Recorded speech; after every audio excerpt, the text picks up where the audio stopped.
आज सकाळपासून वसई विरार नालासोपाऱ्यामध्ये पावसाने हाहाकार माजवलेला आहे आणि मुसळधार पाऊस जो आहे हा पडतोय।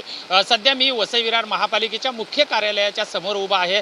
आपण जर बघितलं तर हे मुख्य कार्यालय आहे, जिकडं पाहावं तिकडं मुख्य कार्यालयाच्या बाजूला जे पूर्ण पाण्यानं वेढा टाकलेला आहे। हा मुख्य रस्ता आहे, जे की पालिकेकडे येणारा मुख्य रस्ता आहे आणि या रस्त्यावरती जवळपास गुडघा ते मांडी इतकं पाणी साचलेलं आहे। दुसऱ्या बाजूला हा यशवंत नगर माथून स्टेशनकडे जाणारा हा जो रस्ता आहे, या रस्ता सुद्धा पूर्णपणे पाण्याखाली गेलेला आहे। पालिकेची आपत्ती व्यवस्थापन जे आहे हे तिसऱ्या मजल्यावरून नियंत्रण करण्याचं काम सुरू करते, मात्र जर आपण आजूबाजूला सगळा परिसर जर बघितला तर हा पाण्याखाली गेलेला आहे। जी परिस्थिती आज विरारच्या मुख्यालयासमोरची सुद्धा दिसत आहे, तीच परिस्थिती जी आहे ही वसई विरार नालासोपाऱ्यातली सुद्धा दिसत आहे। वृषाली, निश्चितच माझ्या समोर जो हे आहे हा महापालिकेचा एक मोठा मुख्य नाला आहे। जो नाला जर आपण बघितलं तर त्या नाल्याला पूर्णपणे नाला हा तुडुंब भरून वाहत आहे। या ठिकाणी जिकडं पाहावं तिकडं आपण पाणी आपल्याला दिसत आहे। हा मुख्य रस्ता आहे आणि माझ्या समोर जो दिसणारा हा मुख्य नाला आहे, जो नाला या ठिकाणी जर आपण बघितलं तर त्याला तलावाचं स्वरूप आलेलं आहे।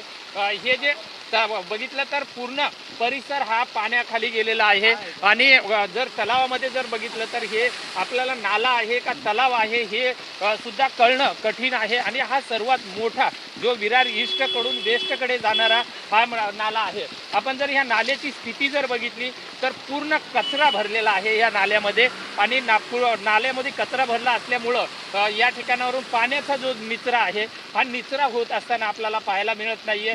कारण प्रत्येक ठिकाणी या ठिकाणी नागरिकांनी मोठ्या प्रमाणामध्ये आरोप सुद्धा केलेले आहेत की महापालिकेने यावेळेसची जी नालेसफाई जी करायची होती ती नालेसफाई झाली नसल्यामुळं या ठिकाणी जो पाण्याचा निचरा जो आहे हा होत नाहीये। आणि आज सकाळपासून मुसळधार पाऊस जो पडतोय, पावसाचा जोर मात्र कुठेही आपल्याला कमी होताना या ठिकाणी दिसत नाहीये।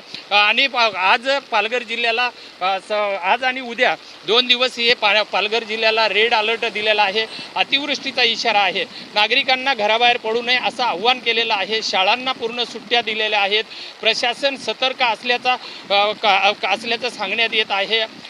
मात्र पावसाने जर अशाच पद्धतीने जर जोर वाढवला तर या ठिकाणी मोठ्या प्रमाणामध्ये हाहाकार माजण्याची शक्यता निर्माण झालेली आहे। कारण परिस्थिती जर बघितली तर सध्या तरी दुपारपर्यंत परिस्थिती ही नियंत्रणाच्या बाहेर गेला असल्याचं आपल्याला कळून येतं।